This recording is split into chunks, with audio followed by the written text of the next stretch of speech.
Big welcome to everybody. And I know people are joining from around the world, which I think is fantastic. Welcome to you all because I know some of you have had a long day. It's a hot day. Some of you may be sitting in your garden. I've had a message from a delegate saying that she couldn't join because she got Beyonce tickets instead. So, webinar or Beyonce, I think I know that I would probably choose Beyonce. But in terms of jigging up, whilst we wait for two other colleagues to join us, is we're going to start with Kiran. And so, Kiran, if you can share your screen, and then I will introduce you as I will talk about through. Kiran Satti is an experienced primary teacher and leader specializing in early reading, phonics, reading and literacy. Kiran has written several chapters for different edu books.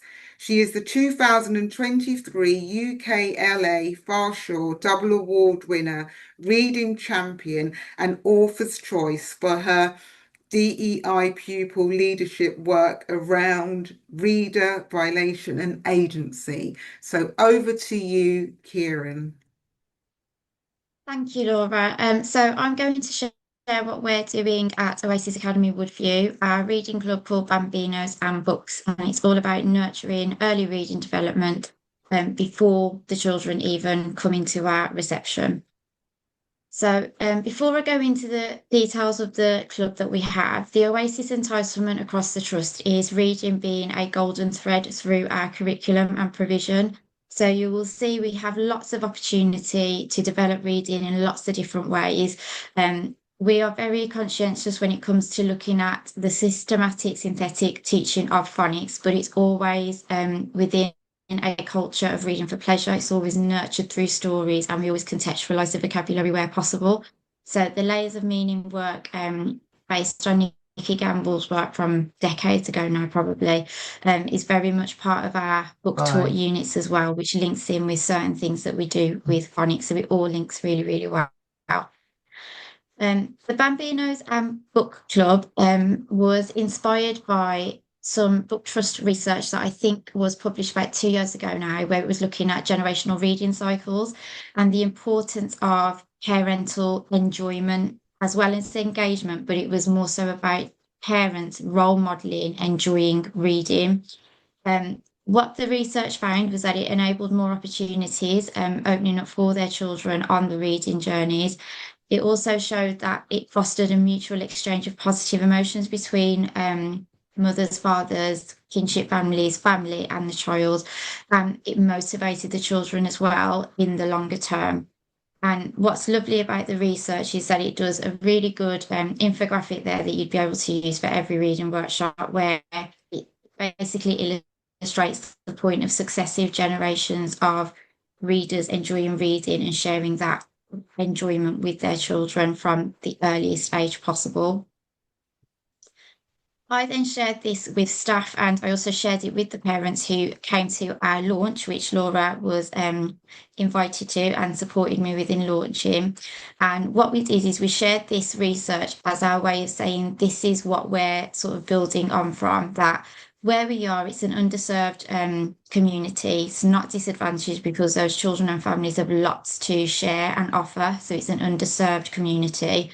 But what this did, it enabled us to sort of break down what it is and say we know what the barriers are, but with reading, even though it sounds really simple, by doing these sorts of behaviours and nurturing these reading habits as early as possible, you're going to have better life chances for your children in the long term, and breaking that poverty cycle, which I'm sure a lot of us are aware of in the schools that we serve.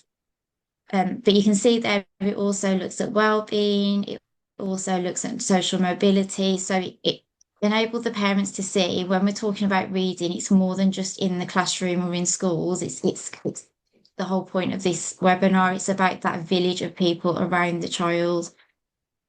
So we launched our Bambinos and Book Club in March this year, and like I said before, we shared lots of the research, but I also shared lots of research from neuroscientists and people that are looking at children's development and baby development. So it's showing all the psychological and physiological benefits of shared reading. Laura supported us in basically modeling what a good shared reading experience looked like. And it wasn't perfect in the sense of like, this is how you do this and this is how you do that. So we had babies crawling, we had babies stopping and looking. And that was the point that we were making. It's about finding what the children are into and sort of running with that with them. So meeting them where they are. By the end of Laura's session, I'm talking about toddlers, like who never stop still. They were all so engaged with her and were listening and were looking and engaging with her, were watching her facial expressions. And what was really lovely about it was that the mums were able to sort of share that experience of being read to as well and understand the importance of it and that feeling of being read to. Laura then went on to sort of share the other like benefits of shared reading, bedtime routines, the use of libraries, which we've already planned a trip. And we also looked at discussing screen times and the fact that we need that balance. And a lot of babies and children will see a screen probably first before they see a book. And enabling to parents to understand that it's really important that we're slowing that pace down for children. And the best way to do that is through a book.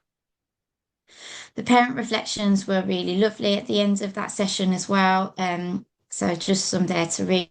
So thank you, Laura, for your wisdom today. One mum hardly ever really steps foot outside of her home. So she came to the workshop, which was an amazing achievement. And she is now a regular person who comes to the workshop, which is even better. And she was really happy that she took the decision to do that because it was really helpful to her. This was a major thing as well. It was really good talking to the other mums about their children and watching the babies play and talk with each other. I would like to do this again. So it's now a weekly thing that we do.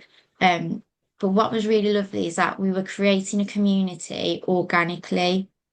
And I'm sure Sarah, one of our parents who is on this webinar today, will share that. There was no judgment. It was really open. It was really honest and really nurturing and supportive. So the weekly sessions have started now. So those are just some of the new additions to our weekly club. What I've done is I've based it on the reading timeline that Laura created for Ladybirds. So we have a range of ages that come to the weekly sessions from literally like little babies to children that will be starting in our reception in September. So we've opened it up. The net is cast a lot wider. And what we're doing is we're focusing on, well, this is their age group. So developmentally, looking at the reading timeline, this is where they probably are. We never say this is where they should be. We say this is probably where they are. Let's look at it. Let's see. Let's explore. And then this week we're going to take it even further. So we've got little almost workshops happening in the hall because we've got more people coming next week. So we've had to find a bigger space. But again, you can see there just that feeling of community and understanding that they're not alone when it comes to nurturing these reading habits, that we are with them all the way. Like I said at the beginning, some of these babies and toddlers aren't even on our sort of, records or anything like that. Like this is about us investing in this child and this family's journey right from the beginning because we know how important shared reading is and the benefits as the Book Trust research shared. So then looking at some more research from the Book Trust that came out this year, I'm sure a lot of you will have seen it, the evolution of reading across early years. This works in tandem really well with the reading timeline. So again, what I've started to do is sort of plot out specific things that we're going to do over the next couple of weeks. And this is more targeted really towards our new reception children or nursery age children who will end up coming to our school. And sort of just sharing what it means that when we're evolving as readers, it's not necessarily expecting them to read the words straight away. It's all that other stuff about turning the pages, making sure that they're reading it in the right direction. Can they pull out certain images? Can they talk about the pictures? Mostly, what do they enjoy about the book as well? So that's an important part of what we're doing as well. The wider vision at Oasis Academy Woodview is that we build this into our reading for provision. So Oasis, we do reading well. We have a plethora of resources and provision. But what we are starting to do now is sort of really zoning into the specifics of reading development. And this isn't about, passing a phonics screening check or anything like that. It's about opening a child's world up. And the best way to do that is through reading and ensuring that they are able to access books at their level at the right time for them and in a really safe space as well. So all of this, again, is to support the parents, but also for us to learn more about the children as they're coming through. And the shared reading and the read aloud is the bedrock of what we're doing. So as you can see there, Bambinos and Books is sort of like the first stepping stone moving into nursery rhymes and then all the way into our book to book work.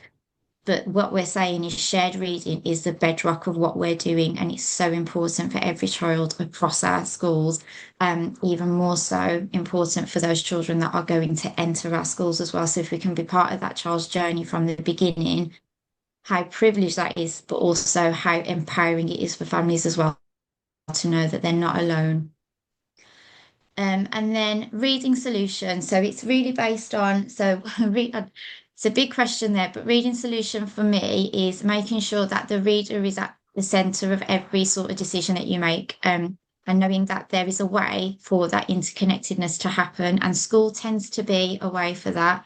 So family, health, education, and communities, how are we making sure that they're interlinking to the point where we are nurturing a empowered, enabled child to know that the world is theirs and they can access it through reading and through books, however that is access would be. And that's me done. And I've noticed there were a couple of spelling mistakes there, so I do apologise for that. I'm going to just change them now, I think. Don't worry, don't worry, Karen. Thank you so much. You know what I'm like, I'm just going to. Thank you so much for sharing all the wonderful work that you do at Oasis. And I was there back in March, so I witnessed all that wonderful work with the parents. So thank you for sharing and your takeaway. And it's absolutely wonderful to see that with the parents and the community, all that early years stuff that happens before they join school. So I think that's trailblazing, because I think many, it's like children start school, but you're looking at working with parents before their child starts school. And we had many children crawling away, and I remember you running across the hallway to get these babies. And I think that, that was fabulous to see. So next we're going to have Annette. So Annette's going to get her wonderful presentation all set up. So Annette, a qualified teacher, has been a childminder for more than 20 years. More than 20 years as a childminder. Fantastic. Annette is passionate about providing first-hand learning experiences to children as it provides meaningful and memorable education.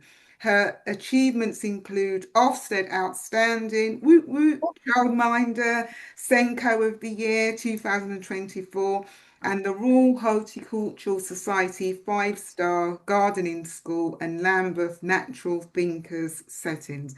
Over to you, Annette. As a childminder, my goal is for all children to have a love of books. However, this doesn't just happen. Children are naturally inquisitive and curious about what is around them. When offered a selection of books, a child will pick one that they want to look at, usually due to the picture on the front, because it is something they like and are familiar with, whether it's vehicles, dinosaurs, superheroes, fairies, or a character they have seen on TV. Children and their key adults, whether parents, grandparents, childminders, or other carers, need access to books. The biggest barrier is that books are expensive and they can get damaged easily and also get wear and tear through being read, even when handling them gently. I love this Lego picture. So, depending if you're on a small screen, the person saying a little help is that again, just because the library lets you check out 50 books at once doesn't mean you should. And the Lego minifigures lying down saying, I regret nothing. As a childminder, we use our local library a lot and visit for both the wriggle and rhyme time, where the library is far from the use your quiet voices, and also when the library is emptier and the children choose books to read both in the library and then borrow. I love my childminder library card. I can borrow more books than we can carry, even when pushing them home in a buggy. The most we had out at one time was 61. The joy in the children's faces when they find a book they recognise in the library as one we have borrowed before, and we are going to get to read it and borrow it again. I also make use of the free digital library app to borrow audiobooks to listen to when in the car. Listening and becoming familiar with the same songs and stories during these journeys is just as important. A child recently repeated an audiobook word for word to their parent when out on a walk. We do have to change what we listen to, both for my sanity, but also other people borrow our favourites, so we learn the valuable skill of waiting our turn. In my local authority, all children can also sign up to the Dolly Parton Imagination Library, where they are posted a book to their home each month to keep forever. Babies and toddlers need to be shown how to use books, especially in the digital era we live in, and perhaps we are more used to swiping than turning a page ourselves. Children imitate the people they see in their lives, so we as adults need to be role models to demonstrate reading than just being on a device. To have a love of books and reading, children need to experience love. Reading with our youngest children isn't something they do alone. There is a physical element too. They will be close to the adult, often sitting on my lap and are having a cuddle at the same time a book is being read with them. In early years education, practitioners use the term co-regulation and self-regulation to describe children understanding and regulating their own emotions. When a child is upset and needs me to help them co-regulate, we will sit down, have a cuddle, and reach for a book, as there is always a book within reach on the sofa. This builds up to a valuable skill of when life gets overwhelming and you need time to regulate your emotions, including as an adult. Find a book and take a moment to restore yourself before you face the world again. As a childminder, I love to take children out and about. We have been lucky to meet some amazing authors who are so passionate about their books, and we get to share in their excitement as they read their books to us. Laura obviously is in the middle, and I was so excited to see her recently. Atanuki on the left wrote one of our favourite books, Baby Goes to Market, and on the right is Michael Rosen. I like to use props such as cuddly toys or objects to represent characters in books to add another dimension. We can use these to help retell the story or act it out with the children taking turns, for example, to hold the cat and say meow and make it move. We can then extend this into making up our own stories. Making collections of books based on particular themes, such as this autumnal pumpkin collection based on what is happening around us. Sometimes we borrow a whole series of books from the library so we can read all of them and decide which ones are our favourites. I like to find books that are relevant to what the children are seeing around them, including fruit growing. In my setting, we use the word monster to mean someone who loves a particular food, because in the story, with a blackberry monster, it stops being a word for something scary and instead is used for all the characters who love eating blackberries. Take books outside too and have some fun with them, like going on a bear hunt through long swishy swashy grass or catching a bus. That's not my bus, it's the wrong number. Take pictures of characters outside to find in the park or woods and play a game of Gruffalo hide and seek. We go out on other adventures and are incredibly lucky to have places that put on book-themed events. It is another way of experiencing a story and can bring it to life in a different way. When we read the story after our adventure, the children talk about what they remember doing. These are just some of the photos from both this year and previous years, where we have visited Room on the Broom, Bear Hunt and Soup Potato at Kew Gardens, the Tiger Who Came to Tea at the National Trust, and Guess How Much I Love You at the Royal Horticultural Society Garden. This quote says, children need books that are mirrors that allow them to see themselves and their own experiences, windows that they can look through to see other worlds that they can then compare to their own, and sliding glass doors that allow them to enter other worlds. This quote is relevant when deciding what books are chosen to read with children, and I'm probably not the only person tonight who is going to make reference to it. It's not about the adult loving the content of the book. It's about making the experience of reading fun. I can choose a children's book that appeals to me, and sometimes I read that out loud to myself. And children being inquisitive mean they will often come to have a closer look. The same when children don't want to stop their play to listen to a story.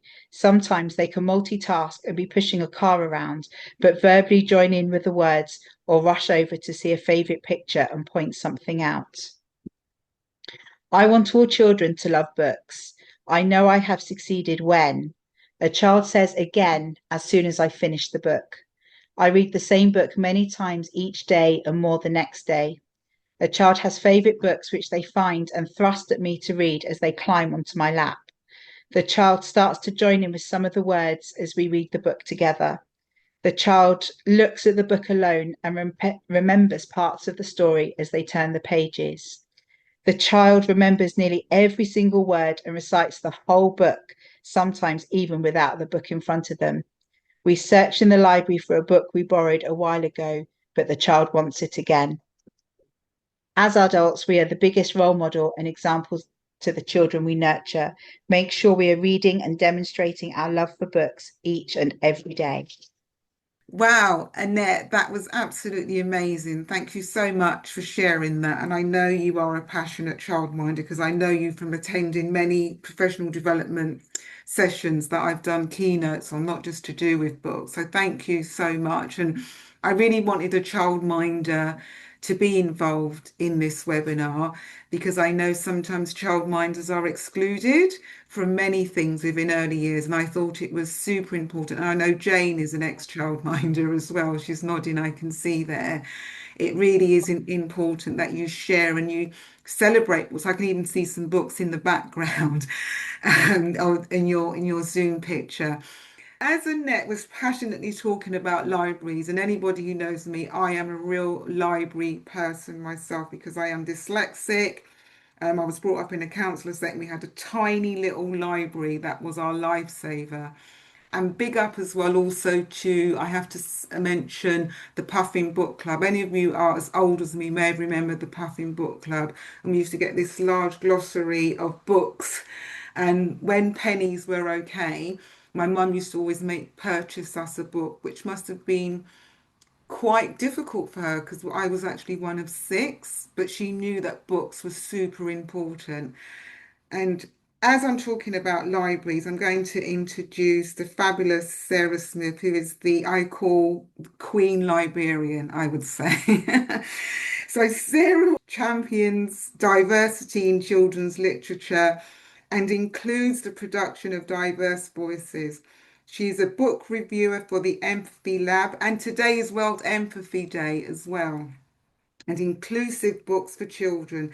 Sarah has received numerous awards for her work with libraries, and she is the chair of the London branch of the Association of Senior Children's and Education Libraries. And Sarah works for the London Borough of Brent. Well, thank you very much, Laura, for inviting me. Lovely to be here because I'm surrounded by people who love books, who are passionate about reading, and very much wanting to foster that love, that lifelong love of books and reading in the very young. You are never too young to start. So my front page here just shows some of the team from Willesden Green Library. And as Laura mentioned, yes, today is Empathy Day.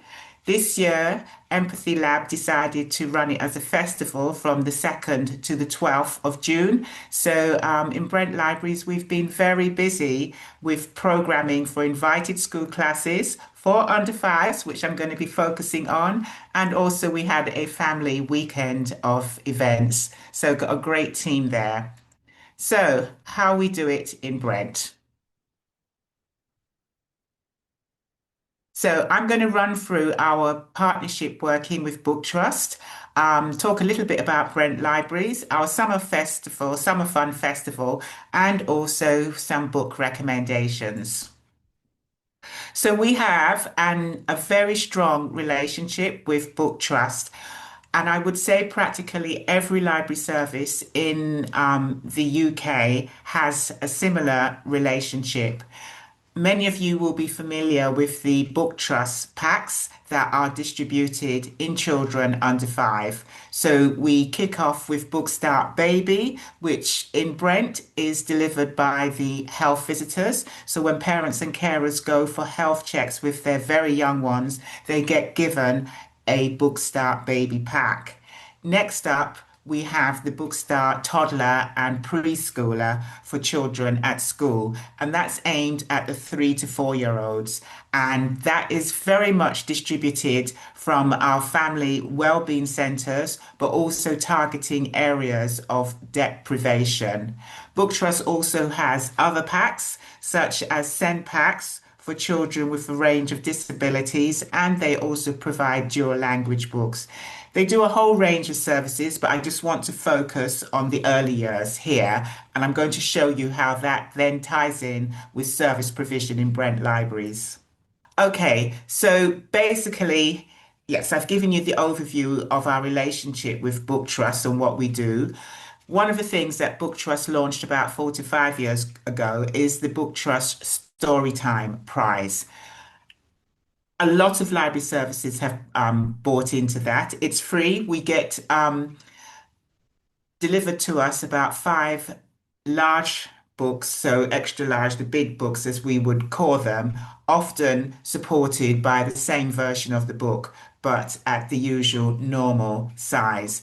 And what Bookstart has actually arranged is for us to share these at our regular Book Trust story and rhyme time sessions so that parents and the children can become very familiar with the stories, which are very much focused at young ones.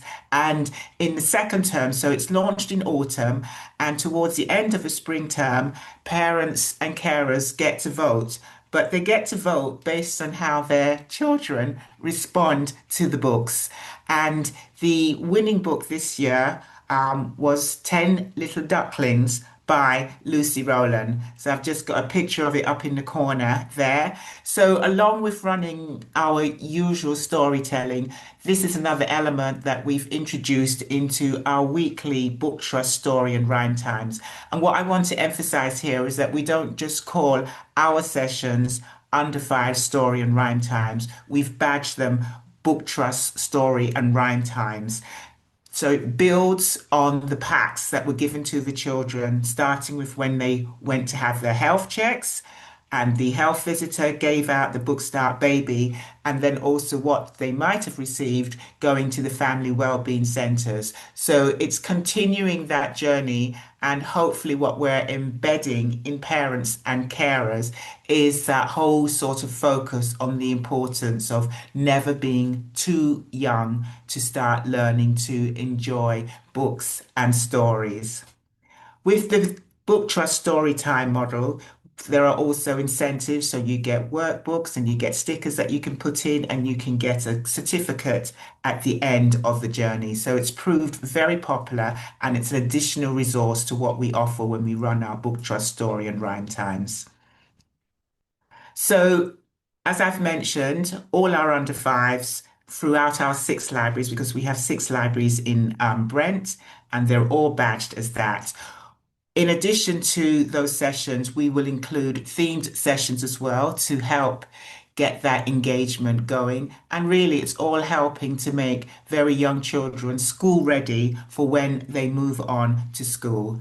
I've put a few pictures here, including Laura. So Laura was with us last year when we actually launched our CBBS Corner, and she was the guest of honor.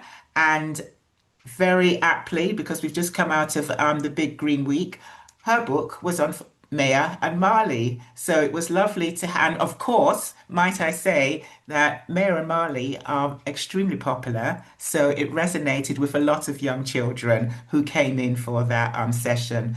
And Laura will tell you that it was so packed on that day that we launched that if you fell down, you might not have got up. You probably would have just been overrun by kids.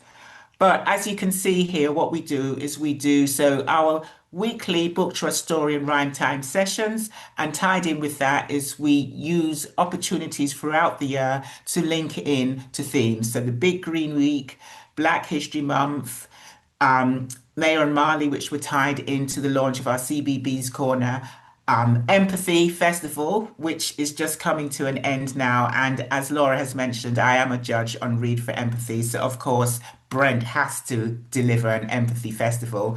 And of course, who doesn't celebrate World Book Day? Very, very popular. in libraries and in schools. So what else do we do? So you can see here, this is at our Wembley Library. So brilliant turnout.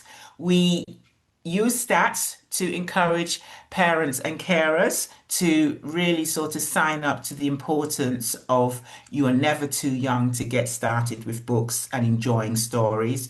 We use props, so things like finger puppets, but also we use large visuals. So for instance, last week I was at a library where the library staff member held big pictures. So she would hold a picture of a cow and the children would all go moo. And if it was a duck, then they would make the sound of that. But it's a great way of getting children to link words to pictures. And again, there is that engagement.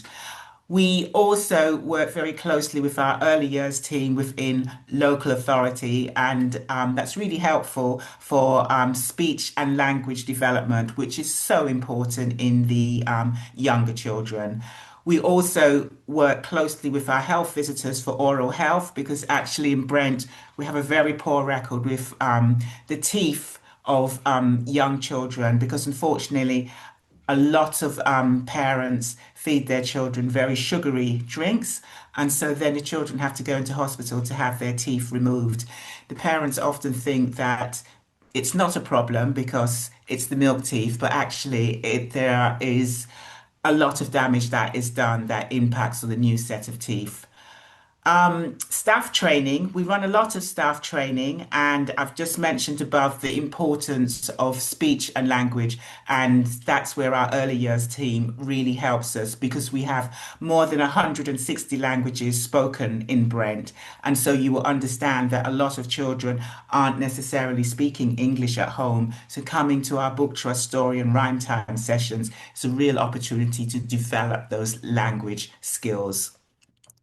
Additionally, with bringing parents and carers together, it helps parents and carers to develop their own storytelling skills. It helps to reduce depression, and definitely encourages social interaction and building new friendships. So just winding up with that, you can see here we've got one of our very popular storytellers. He's actually an actor as well. So it's John Kirk, and he's doing a Roald Dahl story. I think it was the Twits that he was doing. But again, we run special sessions for invited school classes, and we offer a program every term to encourage that engagement so that it starts with the book trust story and rhyme time sessions, and it continues. They go into school, and we have regular class visits, but we also encourage schools to come in for special sessions as well.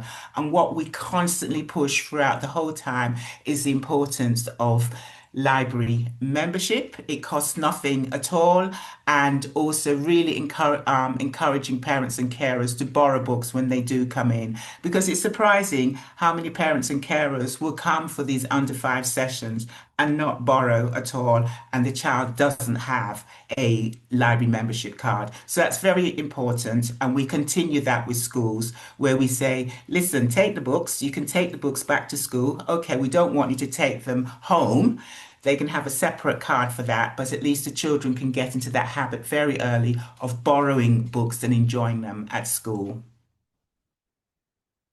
So just to tell you very briefly about our Summer Fun Festival, which is our alternative summer reading challenge. So with the Summer Fun Festival, it was aimed at children 4 to 12. So for us with this alternative version, we start from, well, when baby has arrived in the world. So basically ensuring that no child gets left out at all, and just encouraging that whole culture of reading, and that it's not just limited to term time, but in the holidays, and younger children don't get left out.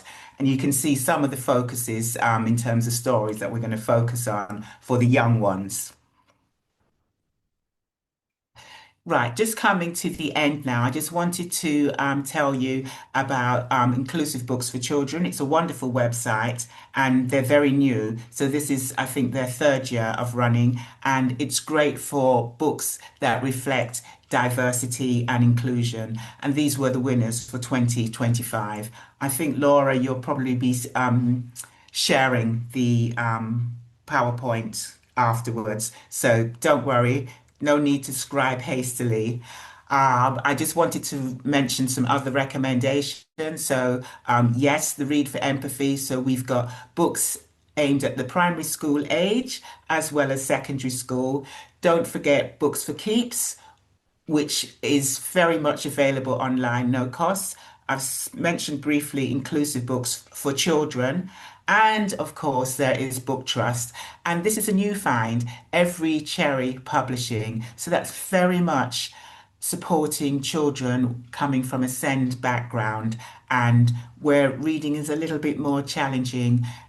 It's a great publishing company. Do check out their resources.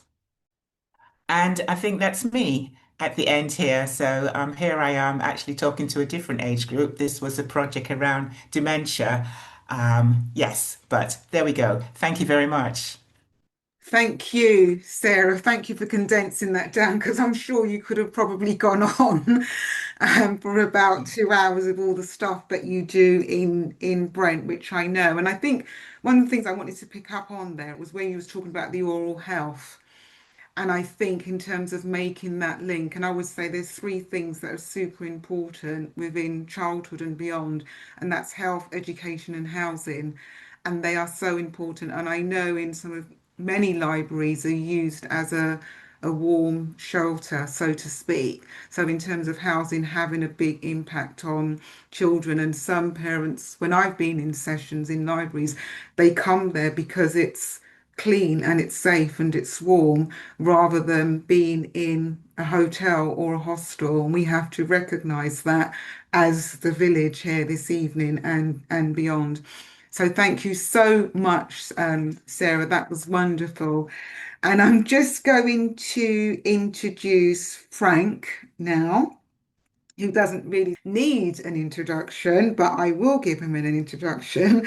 So Frank is an award-winning children's author and screenwriter. His debut novel, Millions, won the CILIP Carnegie Medal. Other books include Cosmic, Runaway Robot, and The Wonder Brothers. Frank co-devised, drum roll for this, everybody, the London 2012 Olympics opening ceremony with Danny Boy. And we all I remember I was actually at my friend's house for that opening ceremony, so I do remember it. So, Frank, over to you. You forgot to mention that I am the UK Children's Laureate with Book Oh, Trust. sorry, why is that not on there? Oh, it is. It is on there. Sorry, I No, I'm only left it teasing out. you. So I'm only Frank teasing is you the, and because I need to say it now. Frank you is the said Frank does children's not deserve an laureate. introduction. That was Sorry. brilliant.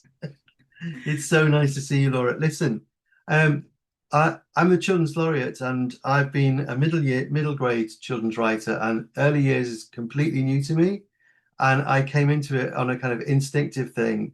So this last year has been a journey of discovery. In January, we convened a meeting that Laura came to in Liverpool, where we got together a massive range of people, from neuroscientists to educators to children's writers, people from education, people from social work, and people from health. And the result of that is this report, which you can download and read. I really recommend that you do. Even if you don't read it, it's got pictures by Chris Riddell in it. So it's worth downloading just for that. And it's been a listening thing for me. And this evening has been another listening thing. I've been scribbling away all the way through this. My screen is covered in post-it notes. And I'd just like to point to some of the things that have really struck a chord with me and reminded me of some of the best things that we've seen. Because my first message is I've been all over the country and seen amazing practice. I mean, and if you sat in this meeting tonight, you've heard amazing practice. People are doing great work. This is a job that needs to be done, but it is a job that is being done, but it's being done patchily. And my job as Laureate, I think, is to persuade governments to notice this great practice and make it universal.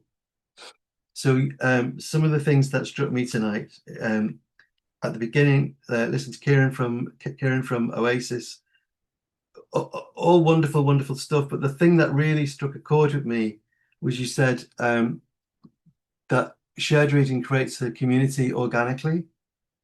And I think that's a really, really, really important thing to keep an eye on that you are doing. I think one of the things I'd like to say tonight is notice the good that you're doing. Be aware of it, congratulate yourself on it, and emphasize it for yourself and share it. So that business had created a community organically. That is so true.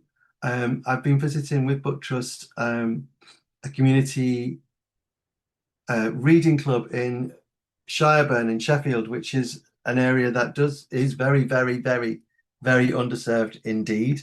Not just underserved by the council, not just underserved by the state, but also underserved by Asda and Lidl. The cheap shops are not there, and being not having money in a situation like that is a really demanding job. You're very, very busy all the time. And this little reading group that grew out of a nursery setting and now has a kind of breakfast club attached to it. Yes, it's doing amazing work for those children. Yes, it's providing a moment of respite. Yes, it's nudging them towards ownership of books and reading. But the thing that I really noticed was it had pulled these women out of isolation. That you are so busy when you have no money, just making that money stretch, and them being together with a breakfast, with the very hungry caterpillar, which is what it was on the day that I was there, relevantly enough. They found strength in each other, and their isolation was ending, and that comes out of the book. This is not just about literacy. This is not just about getting children ready for school. This is about so many more things, and you are doing so many more things when you do this.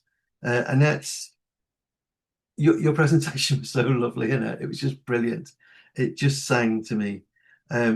But little things that I pulled out. Well, I'll come to this actually. But you mentioned getting outdoors and doing it. And I live on the beach. I mean, that sounds like I live on Bondi. I live on the industrial foreshore of Liverpool, but there is a beach there of sorts. And this morning on my run, I passed like a reception class we're going on a bear hunt on the beach. And that, and you mentioned this kind of practice of going outside. That one thing I think that the ultimate aim surely is to empower parents to enjoy books, parents, carers, kinship groups, grandparents, whatever, whoever's in charge of a child to enjoy the use of this resource. So that phrase that I keep using is the book is not the meal. The book is the menu. The book is the recipe. It's a script for play. It's not that you open a book and pass on the content. It's that you open a book. Let me just kill that. Sorry. And I was watching that this morning and thinking about what Annette just said. What else did Annette say? You said so many things today. The recitation thing. You said that kids learn. Kids love repetition. That's the other thing, and that there are really sound neurological reasons for that I'd like to come to, because one of the great kind of the most joyous and most amazing thing that's happened to me this year on my travels, well, there are two actually, but I'll talk about the first one first, is that I went to visit the Baby Development Lab in East London, which is run by Professor Sam Wass, who's a neuroscientist, and he came to speak at this conference. And I knew, and you knew, everything about how early years reading, shared reading in particular, confers a huge advantage on a child. A child whose first experience of a book is cuddled up on a couch or under a duvet is at a massive advantage over a child whose first experience of a book is this inert piece of tech that they're asked to bring to life and asked to decode. If their first experience of a book is a task, they're at a massive disadvantage over kids whose first experience of a book is joy and sharing. I knew all that, but in the baby lab, I've visited multiple times now and been doing events with Sam, that what you can see why that is so, because he has this pitch that he says that, well, being a baby is overwhelming. It's an overwhelming experience. A few weeks ago, you were an aquatic creature in the dark, inside your mum. And the next thing you know, you're in East London, which is where all the babies that he's dealing with are, and everything is coming at you and life is completely overwhelming. When you sit down and read a book with a baby, everything slows down. And I don't want to get too granular about this. I've become a nerd about it, about the speed at which babies can process information. But when you replace that swirl of data and that swirl of sensation with a picture and the heartbeat of someone who loves you and the breathing of someone who loves you, everything slows down. And you can watch, Sam monitors the baby's brain activity and the reader's brain activity. And you can watch these two things synchronize and come into tune with each other and commune with each other. So you are watching the apparatus of happiness being constructed in real time at a biological level. This is not just, oh, it's great to enrich their vocabulary. That's lovely. This is not just, oh, they're becoming familiar with books. Great, fantastic, very, very important. But this is something really, really fundamental about how we love each other. This is, Sam's got this great line. It says, story is the first thing that you experience that you know is not you, right? Because babies are so solipsistic, they think that their mother is just an extension of them or that their carer is just an extension of them. So this is like completely fundamental, amazing, and essential. It's essential.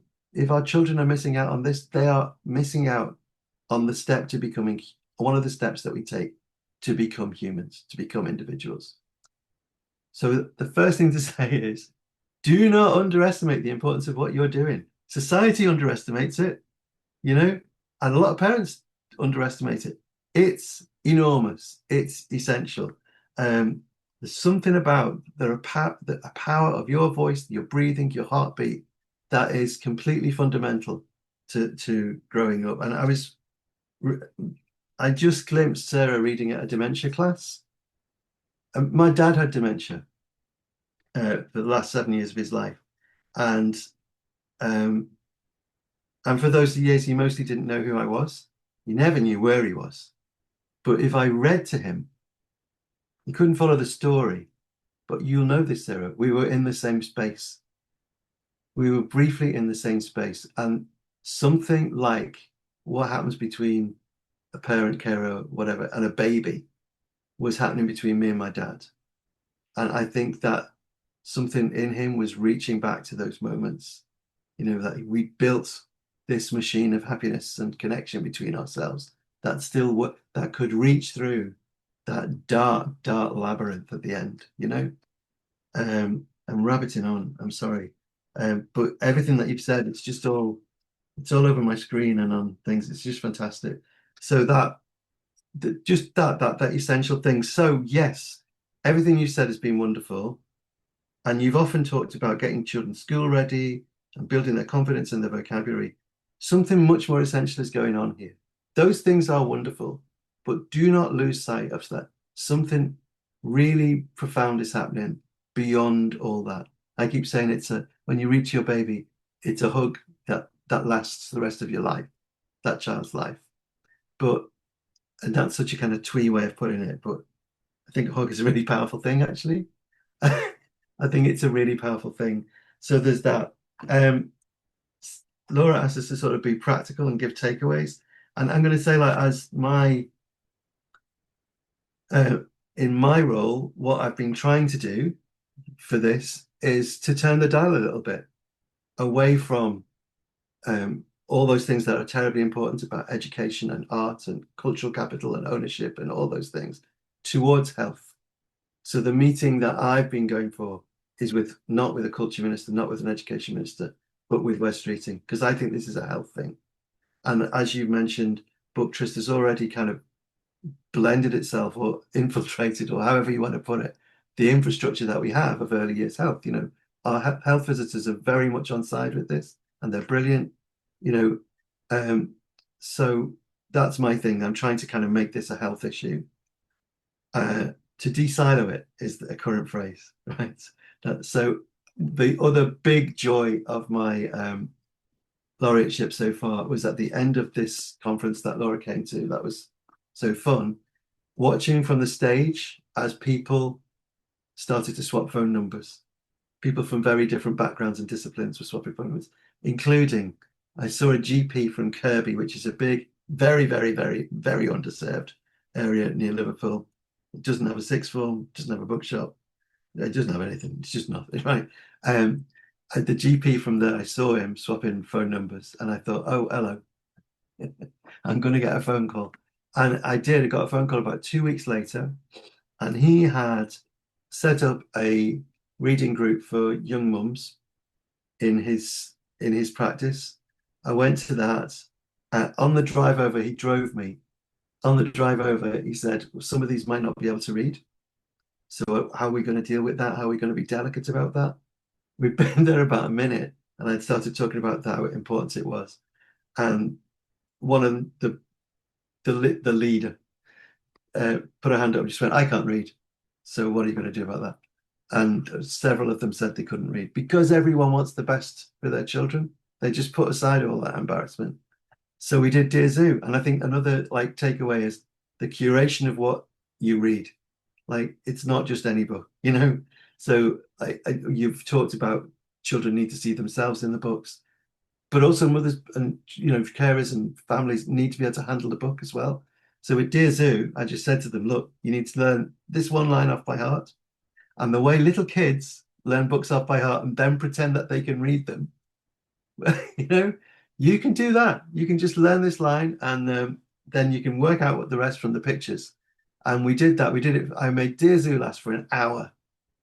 And Macmillan donated 30 copies of Dear Zoo. They made me sign the copies of Dear Zoo. I had to write in them. I did not write this book. But it's there, you know, the will is there, the desire is there. It's all there. We just need to get government on board. And please keep doing what you're doing. Everything is amazing. Thank you for these fabulous post-it notes that are all over the place. I'm sure there'll be more because we've got a we've got a panel discussion now. But I think, Frank, you've summed up everything thus far, and I think actually what you've said is what's in the Reading Summit and what we had in Liverpool. And as you was talking about simple books, and as an author, I get sent many books as well. So this one came today from Ladybird, and its first Carnival Festival. So it's a Lift the Flap book.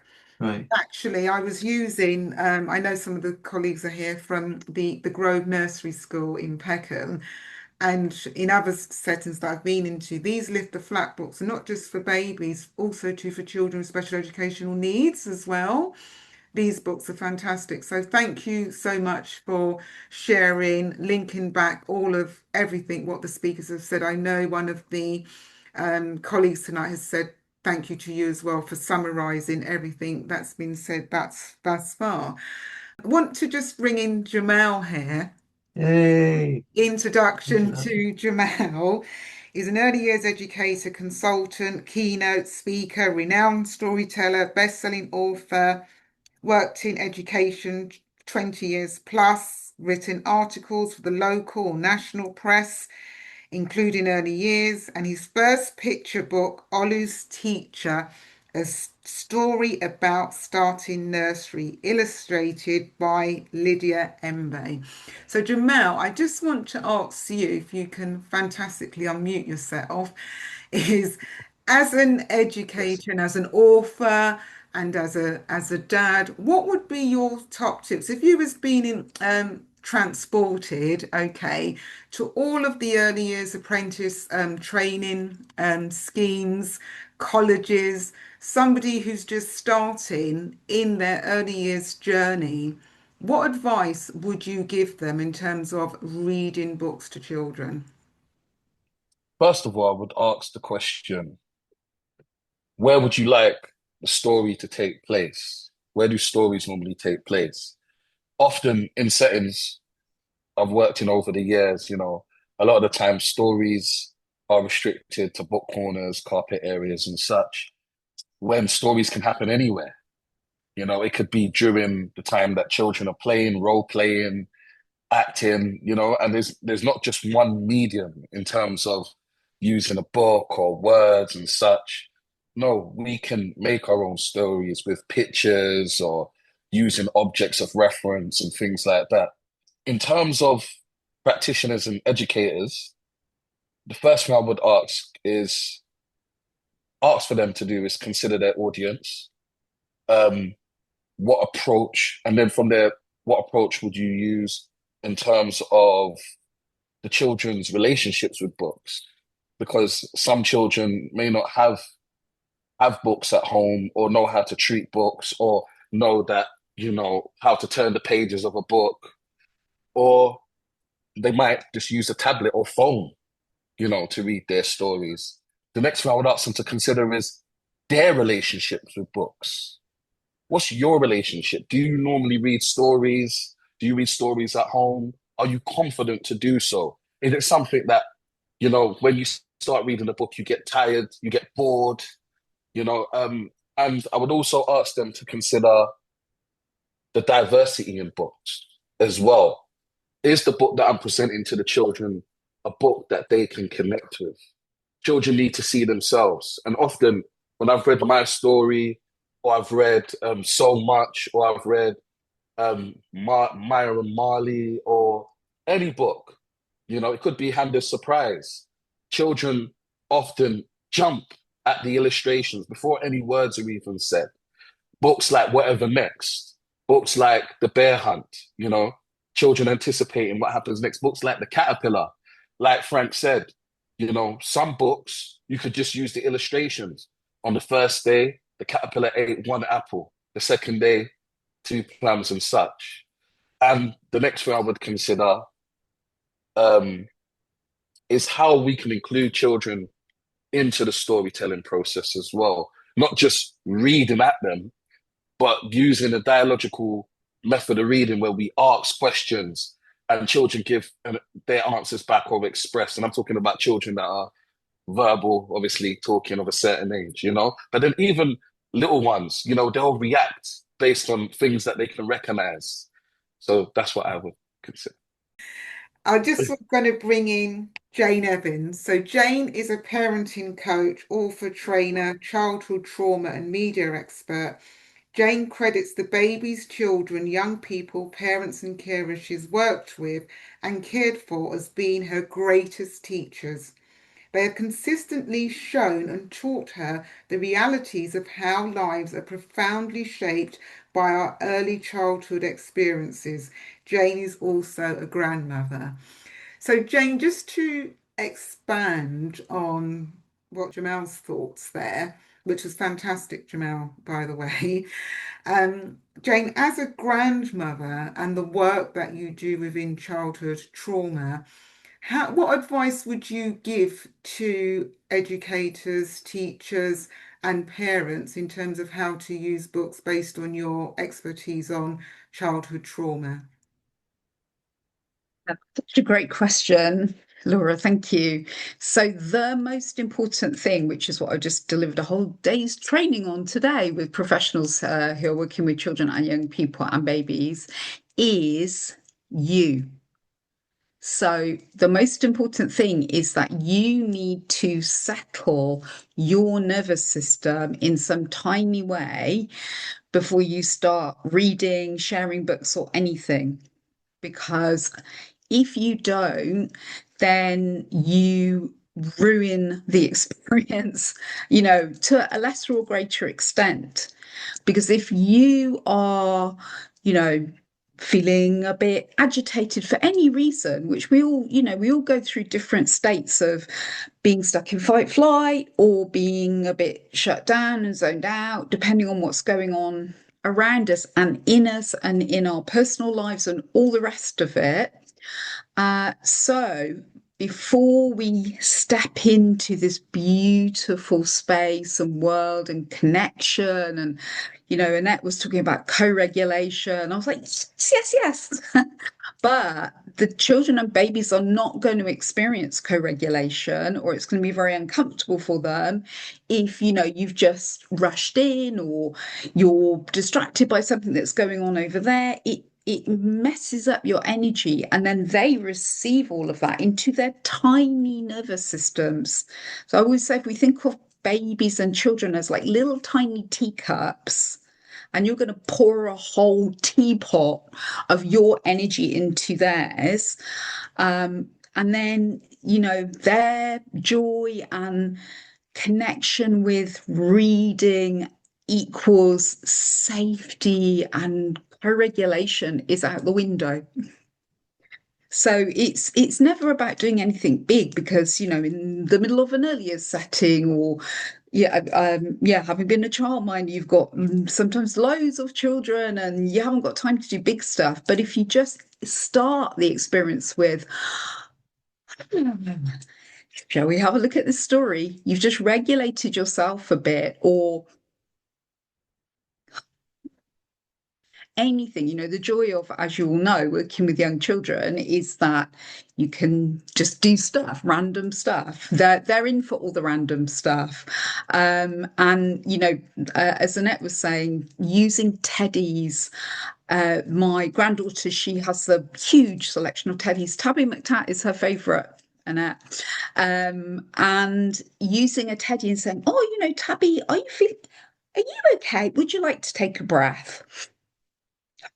It's even better than if you try and, say to the child or the children, if you make it about the teddies, the children just watch, they join in before they even know it. And then you've got a deeper nervous system to nervous system connection, which gets stored inside of them.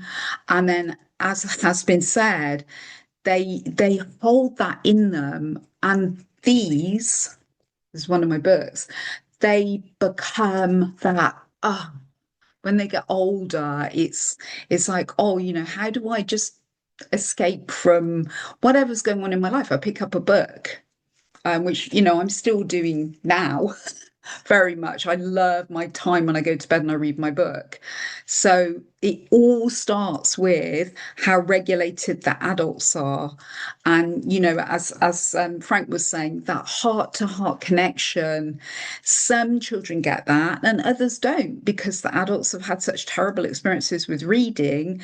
As soon as a book appears, their nervous systems go back to when they were 4 or when they were 2 or when they were shamed. And so that might be you as practitioners. So it's just doing something, a little bit of regulation.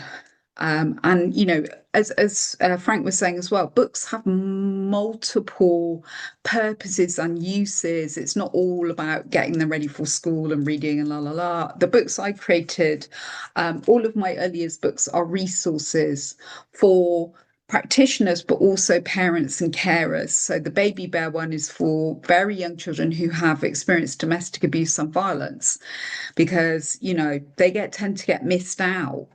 So it's important that we don't miss out these things, because where else is somebody going to just gently give a little nod towards something that they have experienced?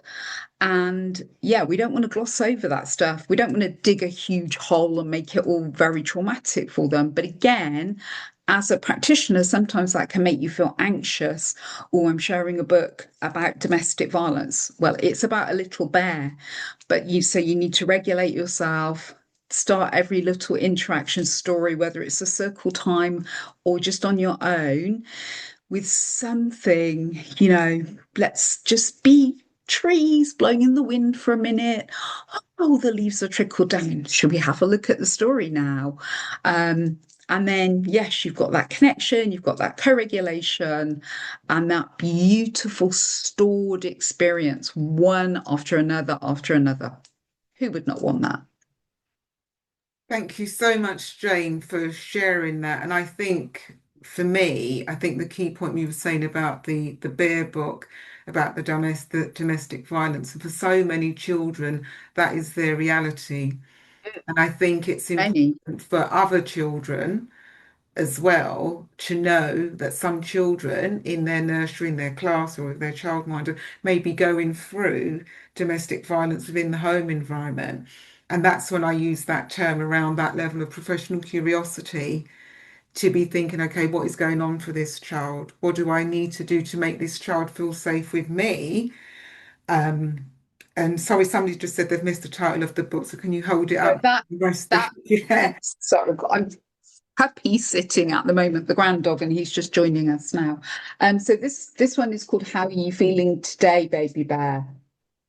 Very much based on what I learned when I was working with families who were experiencing domestic abuse and violence. So I used to work in the community with them and in the safe houses as well.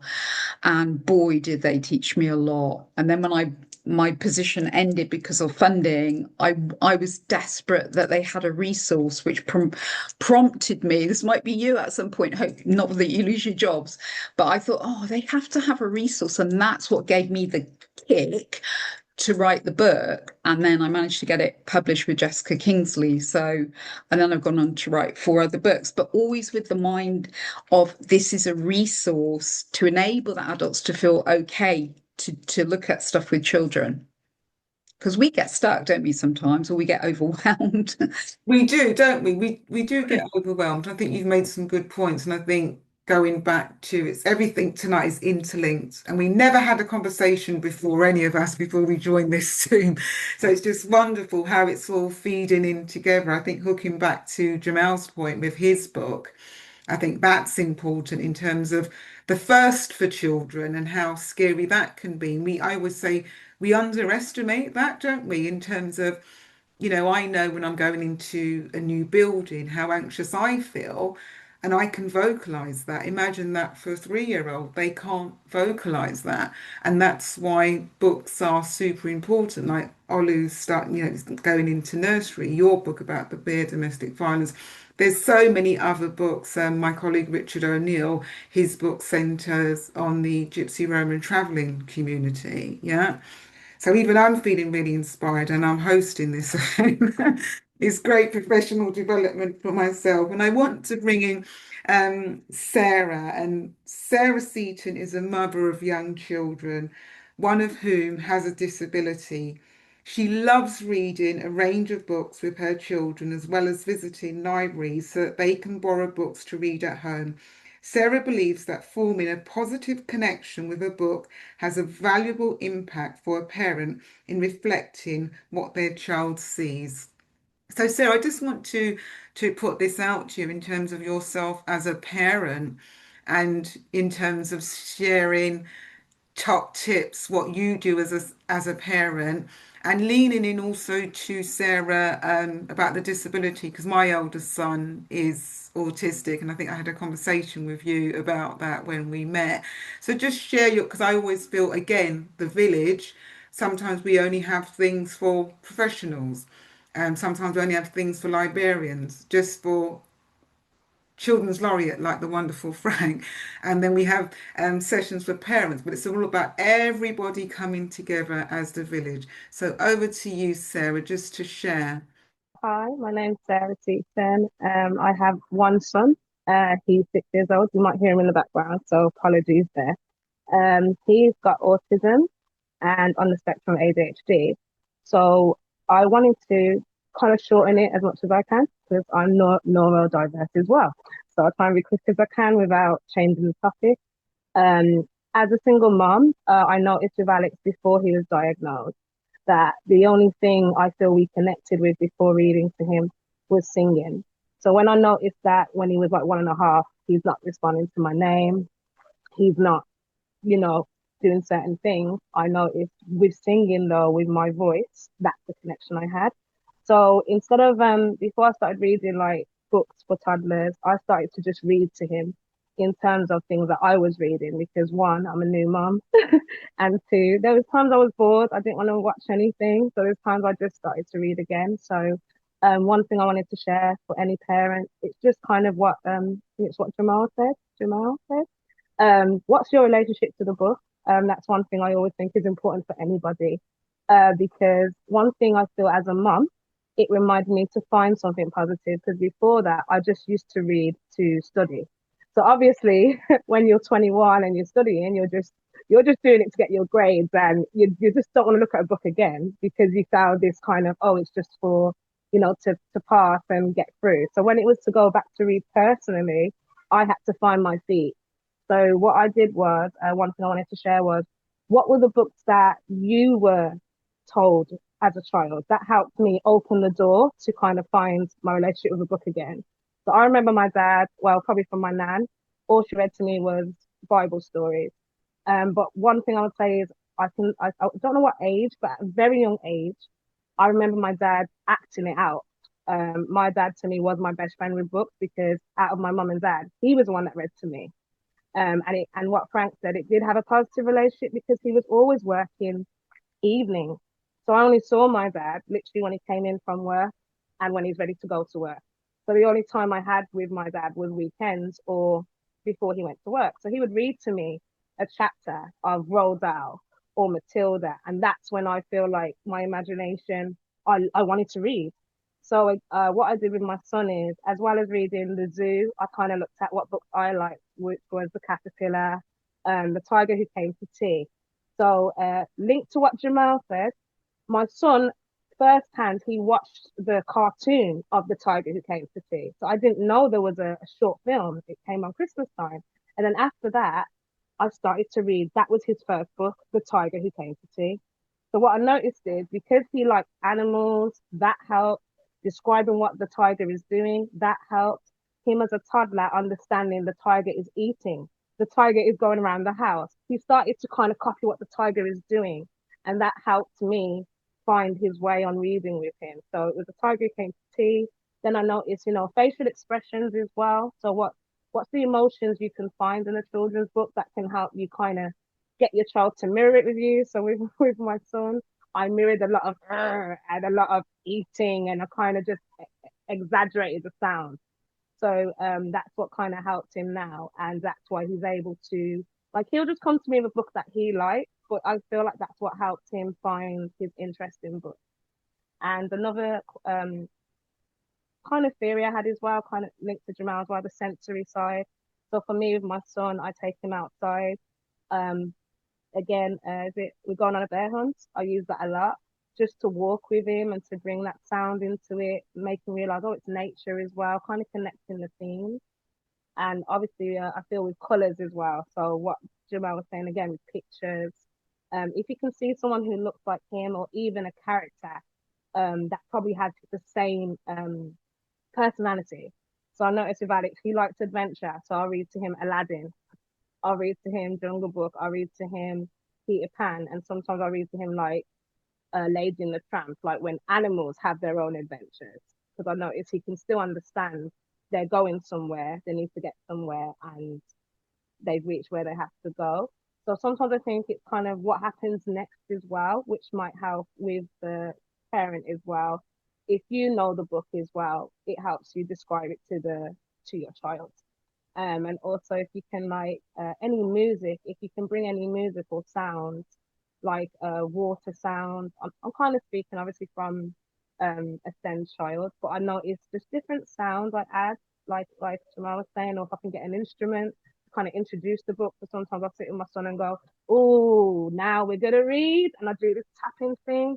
So it kind of, now that he's 6, sometimes he claps after I read. He's like, yay, and I'm like, yay. So it's kind of like we've achieved something, we've read something, we've enjoyed ourselves. Now it's time to go to bed. And the same with if they like it, he'll just bring a book to me now. Or if he doesn't want me to read it, he'll find another one. So I can see where he's chosen now what he wants. And the same when he goes to the library, kind of not forcing them, but kind of giving them an adventure at the library. So even like introducing them to the library, I made it an adventure. Oh, we're going to a big building. What's there? Kind of like as I'm talking, as I go there, because I realized that's the only connection I had with him. He will respond to my voice and how I feel, what a lot of you said, especially how the mother feels. If I'm excited, he's excited. If I'm not excited, he's not excited. So I think it's that, I think it's what James said as well, finding your kind of ritual or your routine that can get you in a positive mood with the book. and I still read to him now. So there's times I've gone back to reading Harry Potter, and even though he's 6 years old, there's moments where I will still describe what's going on, and there's times I'll make it like a conversation, like as if he's in it. Like I'm like, oh my gosh, we're going to, King Castration, and there's they can't see the running wall. Can you see the running wall? So sometimes I ask him like, did you notice that? Did you hear that? So, and he'll giggle. So there's times I feel like just include them as well, especially if it's just you and your son, if you only got one. Include them. Always try and include them, because even if he's playing, he would still run back and sit by me. He would still sit under my arm, and that's when I can see where he still wants to know what's kind of going on, even if he doesn't know every meaning of the word. And then I've noticed when he does know the meaning of the word, he keeps saying it. Or sometimes when he's noticed, I think it was Charlie in the Chocolate Factory, he likes chocolate. So when he noticed in that book, I'm talking about chocolate, he started to run to the kitchen. And that's when I realized, oh, he's connecting. It's a snack. I'm going to get a snack. And I'll say, oh, no, it's about Charlie. You can't have one. So there's times when it creates that positive Thank you. relationship. Yeah. So I hope It's that helps. beautiful. No, Sarah, that was wonderful hearing from a parent, especially with your son who's autistic, in terms of what you do with reading books, the acting out, everything. That was wonderful. Thank you so much for Laura, sharing. can I just celebrate Sarah as well, because Yes, you are an incredible mother at our school and you've brought so much to the Bambinos and Book Club as well. And I'm so, so happy that you're on this webinar. I really am. So can we just give Sarah a round of applause, because she is Oh, incredible. She is incredible. thank you. well, Thank you. Thanks, yours is Sarah. good, so thank you, Sal. Yours is a Thank good you job. so much. Yeah. And what I just want to do, just before we finish off, I do have a short clip to share. You may not be able to hear it, but it will be available online straight away. I just want to go back to the panelists. So, Jamal, just 30 seconds from your good self in terms of a few words of wisdom, please. All right, I've got 2 points. First point is just based on what Sarah Seaton said, which was amazing, which is her early experiences with literature. And I think that's so important. And it takes me back. And I know Laura, Sarah, all the guys in there will remember different times when they heard the elders in their family telling stories. We need to bring back that multi-generational approach where the family sat down and heard of past times, where we told tales and fables with messages in, where we used our dialect to express ourselves. When you heard that patois, that Creole, through those kind of stories, that's where I gained my passion for storytelling. Hearing my grandmother talking about going down to the pan and having to bath in the pan. If you know what a pan is in Jamaica, it's like a basin or a reservoir where water is kept. My last point is this, yeah? Marcus Garvey. A people without knowledge of their past, history, origin, and culture is like a tree without roots. The children will learn about themselves, their history, who they are through stories. Books are important. Fantastic, Jamal. Books are important, and a quote by Marcus Garvey about bringing it back to children's culture. So to Jane as well, 30 seconds. For me, books and reading is all about connection and co-regulation and lifelong embodied experiences of it. And if we focus on that and not teaching children to read and all that stuff, but really go into that magical journey with them, then that is what they desperately need, especially at this time in the world that we live in now. Thank you. Thank you, Jane. And then over to Sarah, parent, Sarah Seaton, 30 seconds. Yeah. My message: make it fun, make it unique as well, because I'm learning. There's so many ways I could tell a story now, and I think it's challenging because my child is, non-speech or is steady. But make it yours as well with any book. Like you can do that, and what Jamal said, use a medium. You can always find another medium to expand that imagination. Don't close the imagination, or you're going to close the book. You're going to close the experience. Fantastic. Yeah, three great messages. And Kiran, Frank, and Sarah, and Annette, we heard all of your takeaways in your wonderful presentations. So I'm just going to share my screen. So this was what we was meant to start with, but because of the technical hitch, we didn't get to this. But I love Maya Angelou, everything that she stands for, and I love this quote of hers. And I just want to give a massive shout because I know that they are here, some of the parents from the Grove Nursery School. We've also too got Rebecca, Sarah and Claire, the teachers there. Thank you so much. And also to Siren Films, I'm interviewing a parent, but I just want us to feel this and what the children are saying as the final takeaway.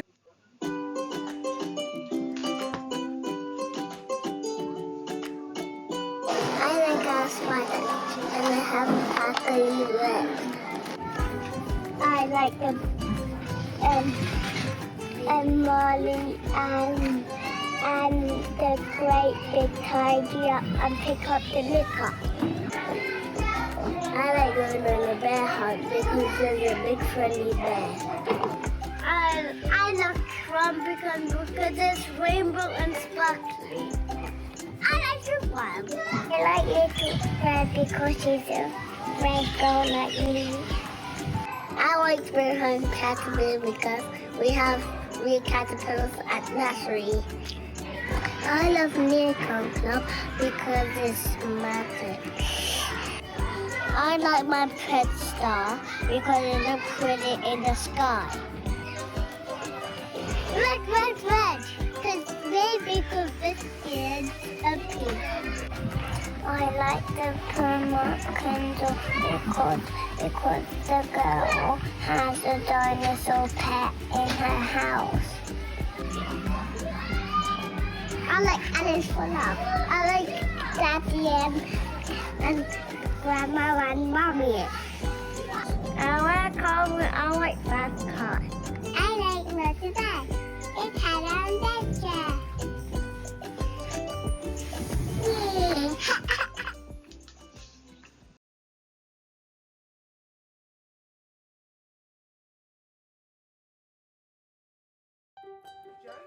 We recently visited the Grove Nursery with author and early years expert Laura Henry Allain.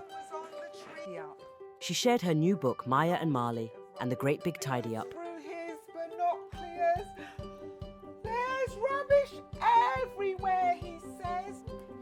What can we see? Shall I come closer to you? You can see. That's their dust cart. She read books with the children and talked with parents and carers about how to support their children with their reading journey and developing a love of books. Is that you?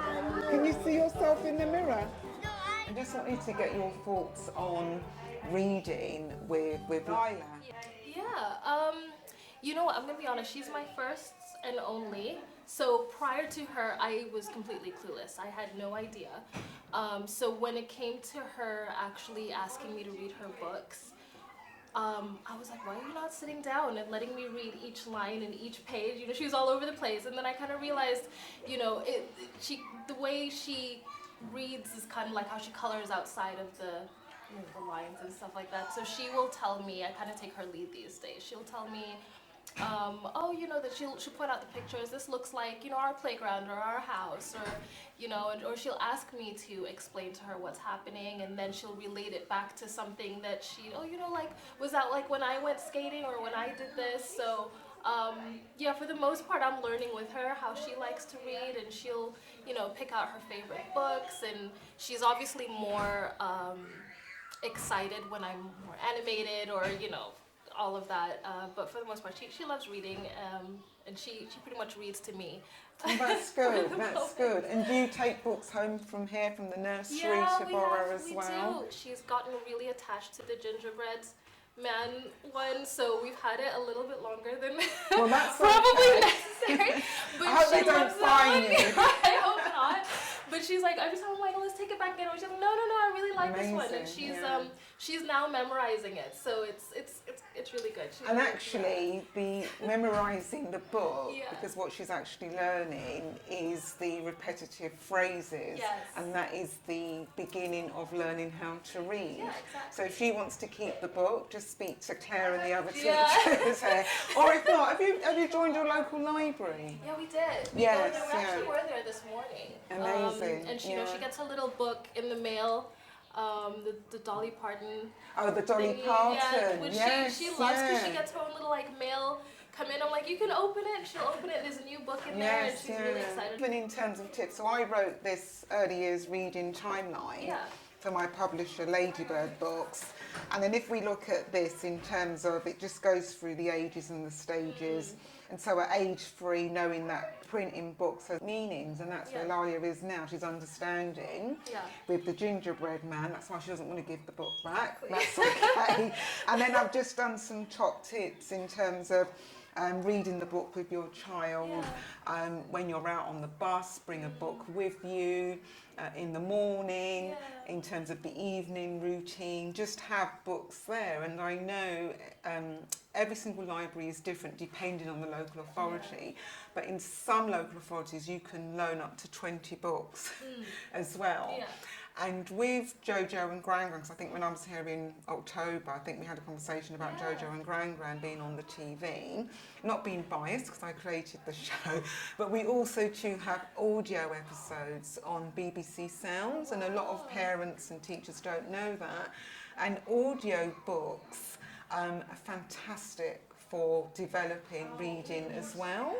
So as well as watching, you know, different TV shows that Lala likes watching, audio books as well, and especially on BBC Sounds, and it's free as well. That's the beauty of it. But I just think you're doing a good job with reading all these different books. If Lala has any special interest, for instance, if she loves trains, football or cooking, you can go to the library or speak to the staff here and say, have you got any books around this particular subjects? And they'll be able to help you and signpost you, or even go to the library and say, you know, okay, we've got a special trip, we're going to Canada. Have you got any books on Canada? And if they haven't got them in, they will order the books for you. And you can get a mixture, as I said, in terms of books, like my book, Myra and Marley. Just have to show that. And the great big title, because that's all about community, siblings, sharing. And but I think it's amazing that Lila already has a special interest in reading books, and she absolutely loves reading. No, she loves it. We've got we got the one that where she goes to the beach. Oh, Jordan Grant go to the beach, Yeah, she loves that one. absolutely. Yes, She's a big fan of the water. Yes, and building sandcastles. So we love that one and too. it's relatable. I think what we're picking up on there, I think if children are able to relate to the book in terms of the characters, different situations. It's perfect. It's Yeah, Thank you you. can take that the early years reading timeline, and it's available online electronically. There's more information online as well. Pull it down. Do you want to pull it down? What a beautiful candle. And that was the end of that book. So that was from the Grove Nursery School. You could get the essence of that, of the children sharing their favourite books, and you will be able to see it afterwards because we're going to share it on my website. So thanks again to the Grove Nursery School, and look out for some Siren Films clips as well that's being recorded at the Grove Nursery School. So this is just a poster that I put together. It takes a village. Reading together, reading on the go, reading by modelling, etc., etc. And a quote from Moi: books have the ability to change hearts and minds, which I think has been a running theme that we've had throughout this webinar this evening. Books definitely can change hearts and minds. And for our reflections, for us to think about as a takeaway, what has impacted us this evening in the way that we work with children? And we need to be considering our practice and policies. And are we going to be making any changes as well within that? So I'm going to stop sharing my screen. Thank you, everybody, for joining in. And I just want to say a big thank you to everybody. So, Frank, Sarah, Annette, Kiran, Sarah Seaton, Jamal, and Jane, and the wonderful Jules doing all the admin. My son Rowan, who's done some work behind the scenes, Fee, Kevin, Tapestry for supporting, Siren Films. Again, it has taken a village to pull this webinar together. So thank you so very much. Let's all keep children at our hearts and our minds and spread. I mean, there's people joining in from across the world here. I do know that. And sharing what we know in books, and support the book trust and support Frank as well as the Children's Laureate. Buy Jamal's book, buy Sarah's book as well. And keep on inspiring and keep on flying. And as I always say, as they say in Strictly say, keep on dancing. I always say, keep on reading. So keep on reading and showering you with books. And good night and a Merry Christmas to everybody. Thank you all. Bye-bye.